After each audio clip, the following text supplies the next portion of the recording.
गृह एवं जेल मंत्री डॉक्टर नरोत्तम मिश्रा का बयान सामने आया है और उन्होंने कहा है कि संघ हमेशा पीड़ितों के लिए आगे रहता है। पीएम मोदी ने बाल समय से राष्ट्र को समर्पित जीवन दिया है। भाजपा गरीबों के लिए काम करती है तो कांग्रेस को समस्या होती है। कांग्रेस को अपनी नीति स्पष्ट करनी चाहिए। क्या ये नहीं चाहते कि गरीबों को राशन मिले? कांग्रेस के पास बहाने के अलावा कुछ भी नहीं है। कांग्रेस ने एक रोजगार नहीं दिया और अब बेरोजगारी दिवस मना रहे हैं।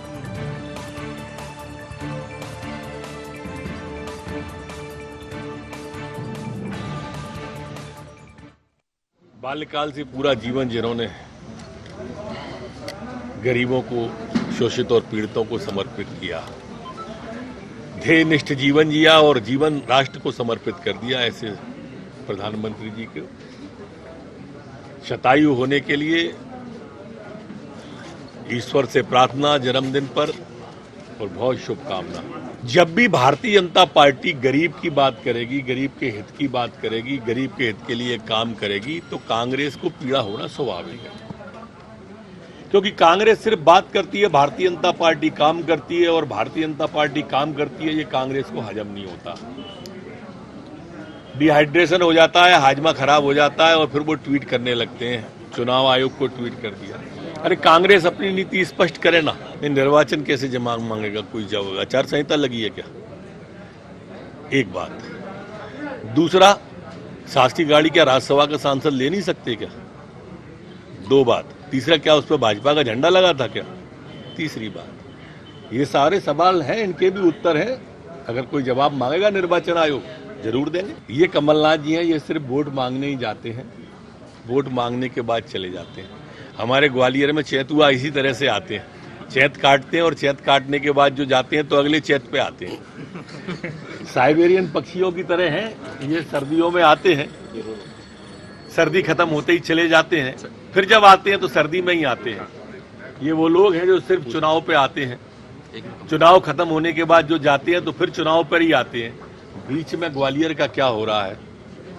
ग्वालियर परेशान था 15 महीने, हैरान था 15 महीने, इनने कभी चिंता नहीं की। अब आ गए फिर देदाता के नाम तुझको अल्लाह रखे। इस तरह का विषय जो संज्ञान में आया है वो गंभीर किस्म का विषय है और चूंकि इंटेलिजेंस से जुड़ा मामला है इसलिए विस्तार से बताना मैं अभी वर्तमान में उचित नहीं समझता। दो घटना जिस तरह की है उसमें नक्सली और पुलिस,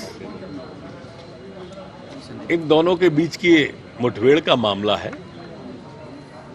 मौत कोई भी हो दुखद होती है, कैसे भी वो दुखद होती है, पीड़ादायक होती है। जांच का विषय वो है क्योंकि वो नक्सली की गोली से मरा या पुलिस की से, ये तो अज्ञात है, लेकिन ये सच है कि मरा है और इसलिए उसकी उस समय मस्टियल जांच की बात की और अब उसके लिए सीआईडी जांच के भी आदेश कर दिए गए जो विधायकों ने हमारे ने मांग की थी उसके आधार पर। और जांच में जो भी विषय आएगा, जो भी दोषी पाया जाएगा वो दंडित होगा, कोई नहीं बचेगा। कम से कम इस पर राजनीति न हो, ये प्रार्थना। कांग्रेस का जो भी चल रहा है ना, ये स्पॉन्सर्ड कार्यक्रम है, प्रायोजित कार्यक्रम है उनके। आप आदमियों की गिनती तो देखो कितनी होती है, गिनती की गिनी है और इसीलिए कमलनाथ जी को पूरे 36 विधानसभा का एक करना पड़ रहा है।